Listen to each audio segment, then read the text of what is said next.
और परम अक्षर पुरुष जो 17वें श्लोक में कहा 15वें अध्याय के उत्तम पुरुष है तो अन्य, और 8वें अध्याय के 3रे श्लोक में कहा कि वो परम अक्षर ब्रह्म है, गीता ज्ञानदाता कहता है। तो उसकी भक्ति से जन्म और मरण का रोग नाश होगा। वो असंख्य ब्रह्मांड का स्वामी है, सबका मालिक है। वो सरपुरुष पर भी प्रभु है और अक्षर पुरुष पर भी वही मालिक है, और अनंत उसके अतिरिक्त जितने भी ब्रह्मांड है सबका वो ओवरऑल कंट्रोलर है। तो वो अविनाशी है। तो अविनाशी की भक्ति करने से ये अविनाशी हो सकते हैं, क्योंकि उसके लोक में जाएंगे जहां जिसकी भक्ति करेंगे उसी को प्राप्त होंगे।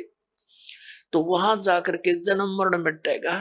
जन्म मरण किससे मिटेगा? उस परमात्मा कबीर साहब का रिप्रेजेंटेटिव होगा, उसका संत होगा, उसके द्वारा भेजा हुआ।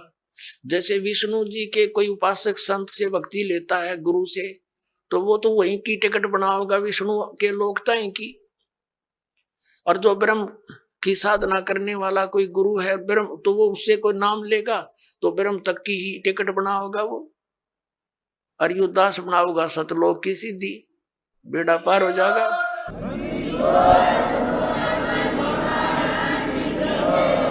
अब फिर क्या बात याद दिलाते परमात्मा?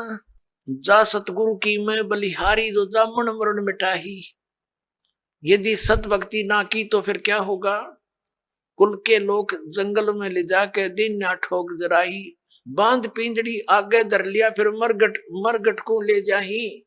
मात पिता तेरा कुटुंब कबीला मसलत एक ठहराई। एक सलाह बन गई सबकी के मर गया भाई, उठाओ उठाओ उठाओ जल्दी करो, कोई लकड़ी ढूंढ लग जाएगा और कोई उसने उठाकर पट दे जा धरेंगे शमशान घाट पे। कहते हैं मात पिता तेरा कुटुंब कबीला मसलत एक ठहराई, और बांध पिंजड़ी आगे धर लिया मरगट को ले जाही। अग्नि लगा दिया जद लंबा फूक दिया उस ठाई। अब कर दिया काम, वो शरीर नाश तो करना ही था ना, तो उसमें कीड़े चल जा। ये तो ऐसा शरीर है। इस मिट्टी से हमने सोना बनाना था भक्ति करके, और केवल ये पशु पक्षियों जैसे कर्म किए इस मनुष्य शरीर से हमने नाश कर दिया इस भक्ति का, इस मूलधन का। और फिर आगे के बनेगी जो भक्ति नहीं करके जाते, उसकी आगे कितनी लंबी कहानी बताई है। अब देखो इन नकली गुरुओं ने, हमारे धर्म गुरुओं ने हमारी कैसे दुर्गति करवा रखी है। परमात्मा बताते हैं, गरीबदास साहिब जी परमात्मा से प्राप्त ज्ञान को कैसे डिफाइन करते हैं कि मरने वाले का कर दिया अंतिम संस्कार, उसकी तब मिट्टी भी नहीं छोड़ी, ठाक नहर में गिरे। और फिर क्या आते हैं, कहते हैं फिर पुराण बांध के पंडित आगे और पीछे गुरुड़ पढ़ाई। अपने आत्माओं, परमात्मा हमें याद दिलाते हैं कि मृत्यु के उपरांत जो गरुड़ पुराण का पाठ किया जाता है उसका फायदा लाभ क्या होगा। गरुड़ पुराण के अंदर ये लिखा हुआ है कि जो प्राणी भक्ति नहीं करता उसको यम ना वो दान पुण्य करता विधिवत, तो यम के दूत पकड़ कर ले जाते हैं, ऐसे रास्ते से ले जाते हैं उसके तांबे की धरती पर से लोहे कति जलते हुए नंगे पैरों जाता है। वहीं पर भंडारे चल रहे होते हैं, अन्य जो पुण्यकर्मी प्राणी तो खाना खा रहे होते हैं और उसको प्यास और भूख सताती है। यम के दूतों से कहता है मुझे खाना खा लेने दो, तो वो कहते खबरदार तूने खाना नहीं खा सकता क्योंकि तूने पुण्य नहीं किए।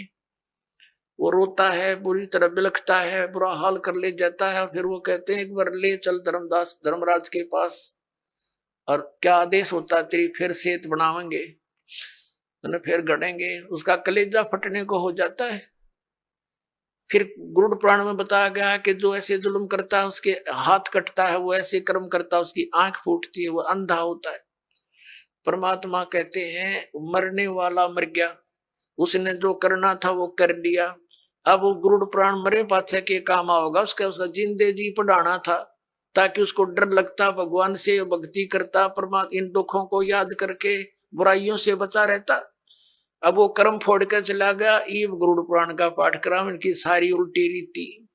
अब परमात्मा क्या बताते हैं कि पुराण उठा फिर पंडित आगे, गुरुजी आगे, और पीछे गरुड़ पढ़ाई। नर से तीतू पशुआ की जय गद्दा बैल बनाई, ये 56 भोग कहा मन बोरे की तो कुरुड़ी चरने जाई। ओए पुण्यात्माओं, इस काल ने हमारी बुद्धि इतनी कमजोर कर दी, हम ये सोचते हैं कि हमने जो आज ठाठ है मनुष्य जीवन में, जब चाहे भोजन खा ले, भूख लगते ही, जब चाहे चाय बनवा के पी ले, काजू किस्म सेब संतरे खावे, हलवे खीर खा लेते। परमात्मा कहते हैं अगर इतनी सुविधा भगवान ने दी है